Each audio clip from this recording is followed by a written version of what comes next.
wearing what he was wearing, as old as he is. That kind of man at that age should be at home, drinking herbal tea with his evening medicine, not to be looking for where to shook his head. It started flashing, danger, danger, danger, danger, danger. The tea is exceptionally good today.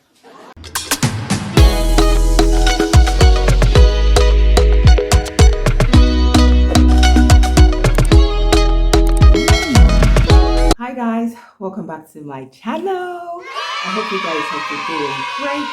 So today I've got a few errands to run, so I'm just going to be doing a really quick, simple makeup, nothing heavy, because I'm going to the market and I'm going to the tailors, and something simple.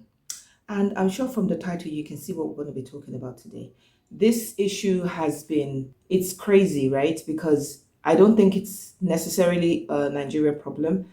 Again, it's situations that you see happening worldwide, but in some countries it's more controlled than others. And Nigeria happens to be one of those countries where it is quite uncontrolled.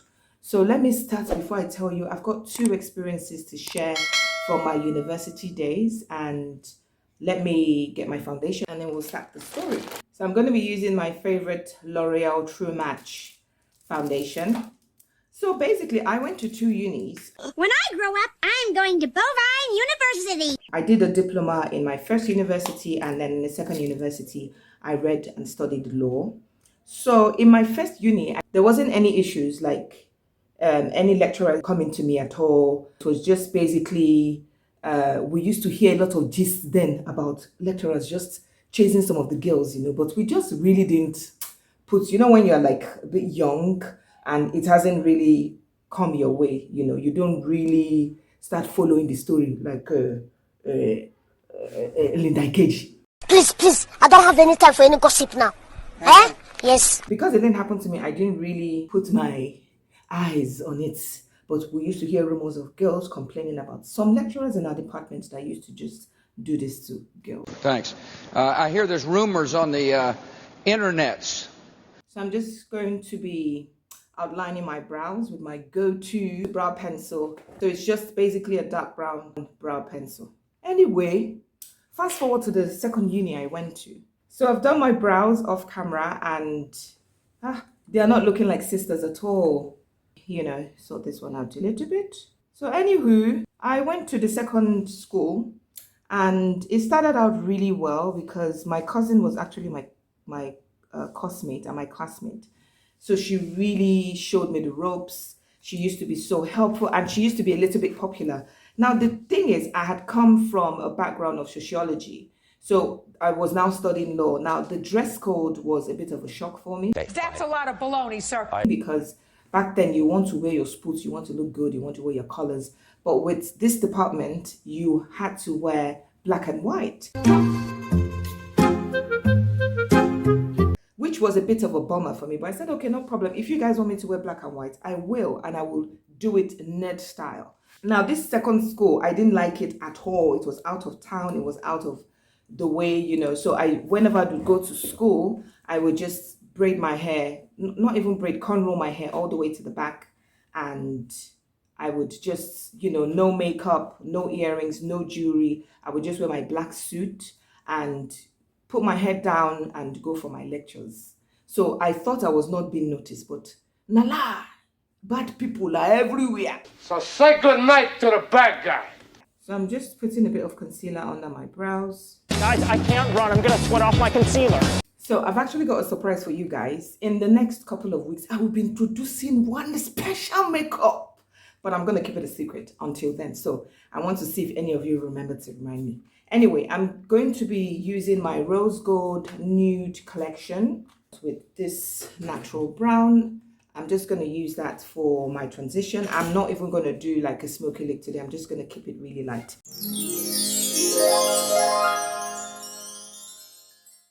As they say, not being.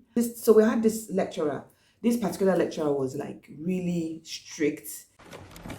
Anybody else have a problem with that? These lecturers, they use their own hand to fool themselves. I mean, a lecturer will come across as a strict, no-nonsense teacher, right? And the students would cower in fear as soon as he walks into the room. and then you fall your own hand by now looking for girls to chase. I don't get it. Is that split personality, Dr. Jenkins and Mr. Hyde kind of thing?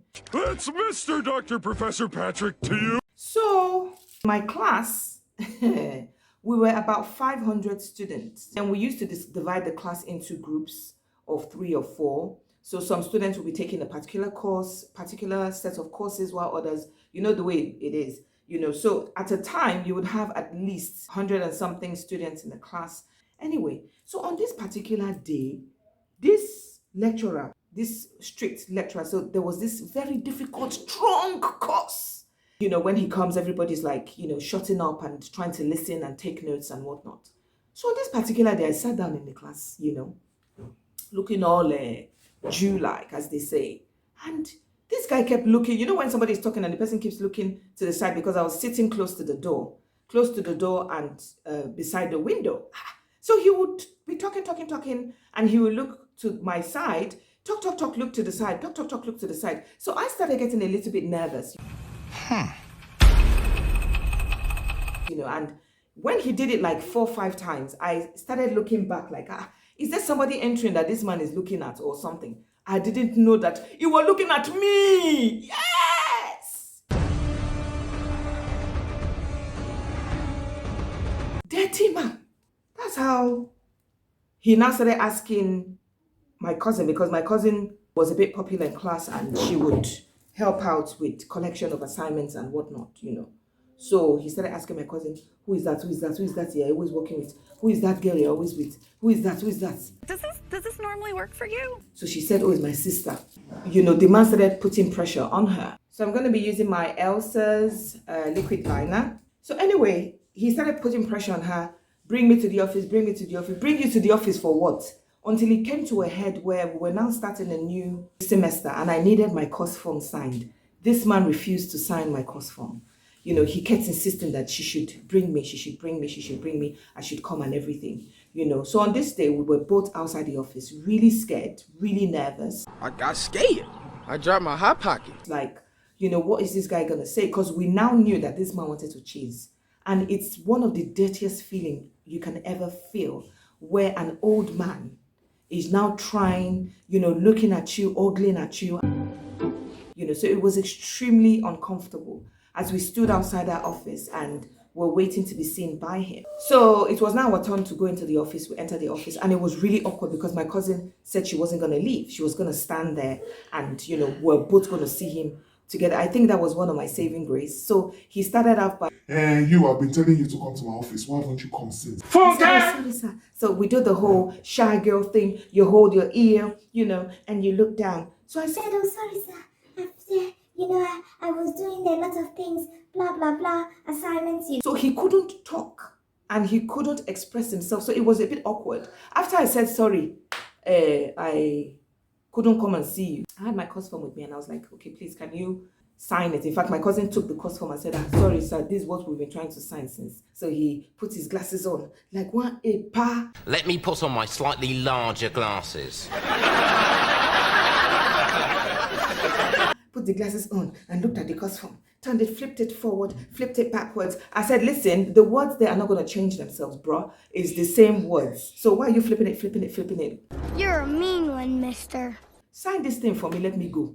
Looked at it, looked it forward, look it backward, look it left, right, and center. And then he signed it and said, I'm only signing this because of your cousin, you know. I think it's disrespectful that I will call you to come and see and you don't come and see. I say, hey, are you paying the school fees for me? You know, thinking about it, I really appreciated my cousin standing there for me. She was like an auntie to me in that school because she just used to help me a lot. And that particular day, if not for her presence, I don't know what this man would have done or how far he would have gone. In reality, like when you are standing in front of someone who is supposed to be feared and you respect, I mean, this guy is your teacher.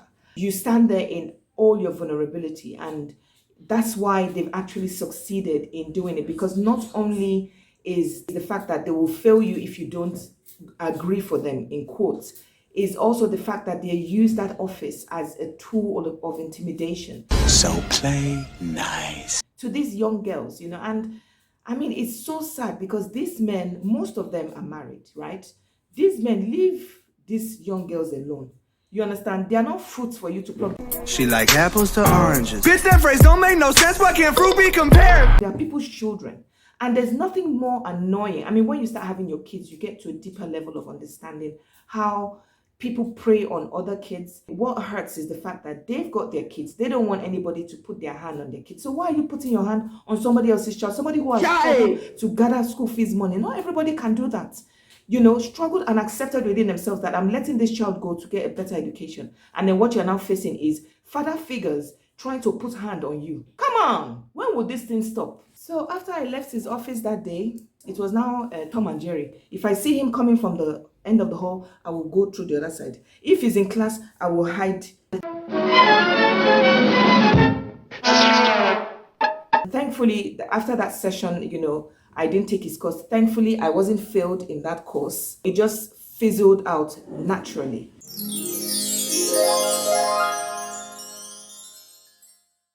Now, the second incident happened in my final year when you're trying to do your project and then they share, you know, the class is divided again into different sections and then, you know, they share you to different supervisors and whatnot.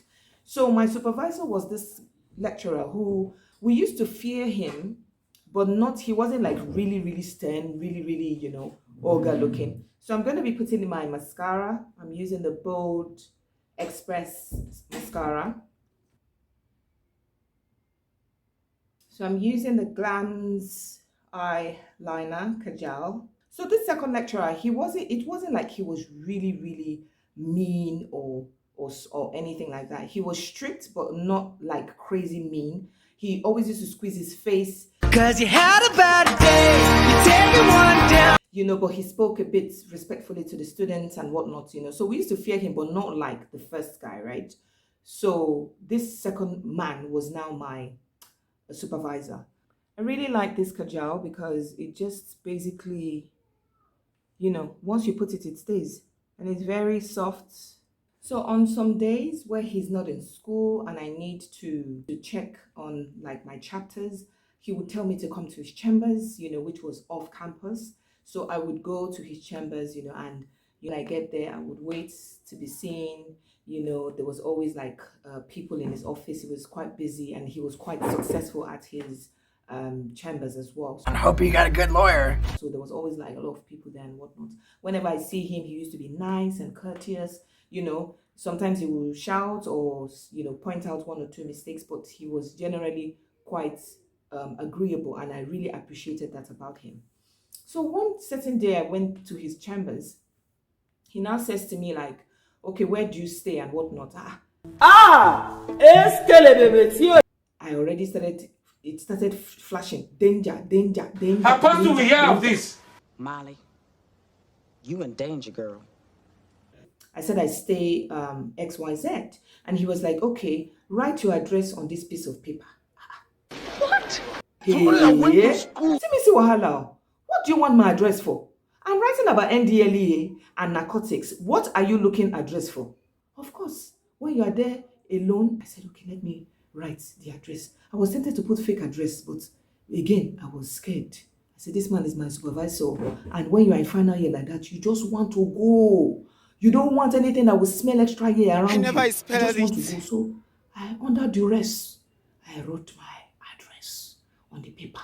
I was waiting for that shoe to drop. I was now, that period I would be like, I hope this man will not come to my house. So, you know, but you know when you just know in your heart that you've compromised yourself, right? I kept saying, I hope this man will not come to the house. So 1 week passed, 2 weeks passed, this man did not come or did not show up or anything. Oh my God. You have no idea what a huge relief that is. So I was now getting I was now farabale.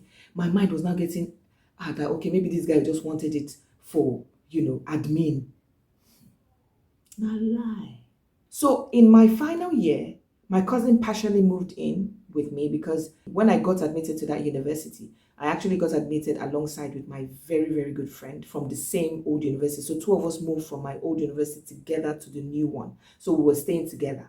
Because she was doing a 4-year course, she graduated the year before and I was alone in my apartment. So my cousin now partially moved in. And I say partially because sometimes she would still go to her place to change clothes or to change set of clothes or whatever, but she was mainly living with me at the time. Not being one evening, no, after cooking rice, we were about to eat and watch a Nollywood movie. We heard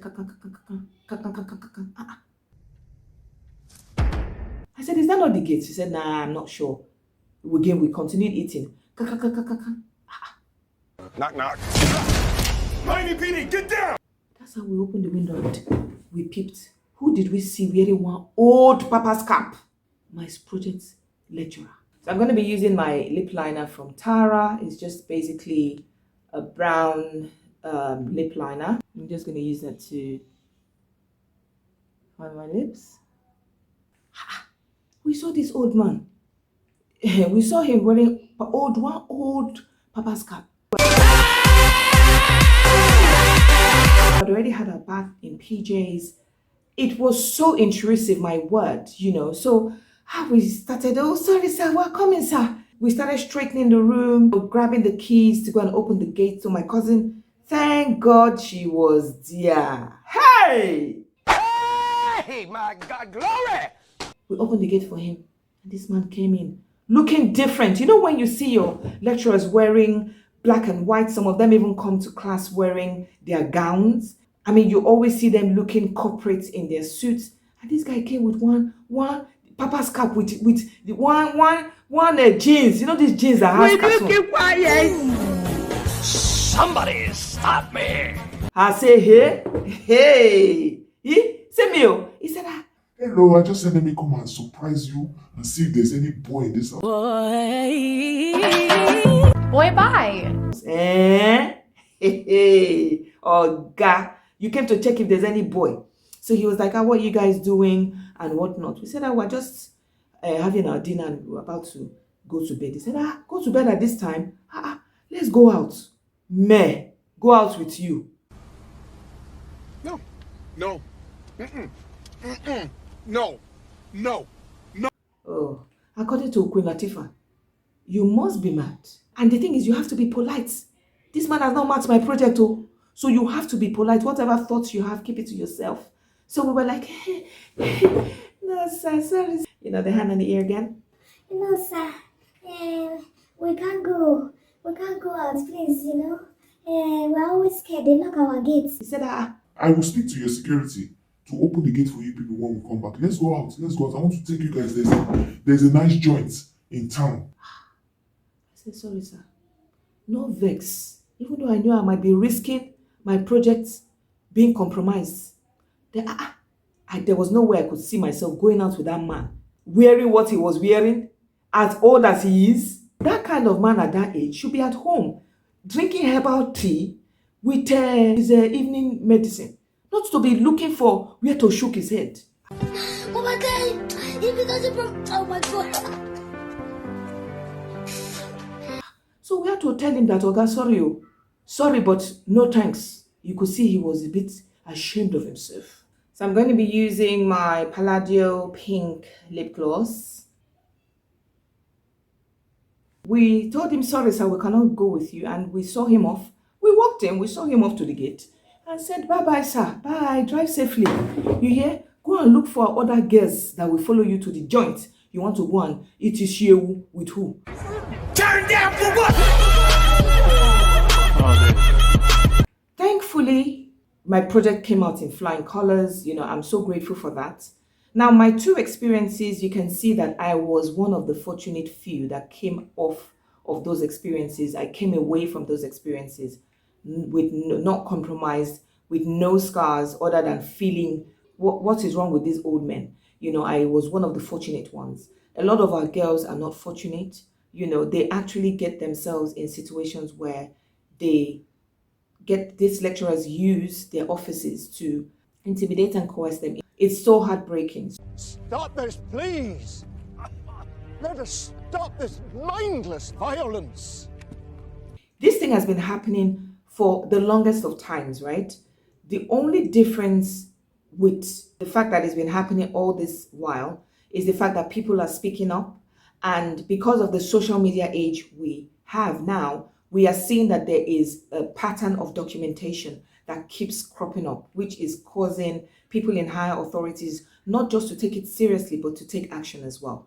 I was very happy when the documentary came up on BBC in 2019. I was very happy, and my joy was complete when two of those lecturers had their contracts terminated by the schools this year. But the more we share our stories and the more we talk about it, I think it would help to reduce the level of secrecy and begin to expose this social deviant. Because some of these lecturers, I'm sure they are feeling the heat, right? Especially the bad ones who do this rubbish. They are feeling the heat because you don't know what student is entering your office. You don't know which one is recording. You don't know which one has body cam. You don't know which one has one small camera in their pockets. You don't know. Stop! It's time to stop, okay?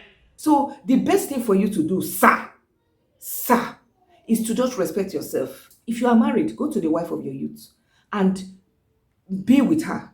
Whatever rubbish fantasy you have, your wife is there for you. If you are not married, go and marry. Leave people's children alone. Sir, leave them alone. So what are you going to do? So I'm going to be putting my favorite. I like orange blusher. I'm going to put my orange blusher. Let me show you. So I'm going to be using my classic palette. I'm going to be using my favorite orange right there.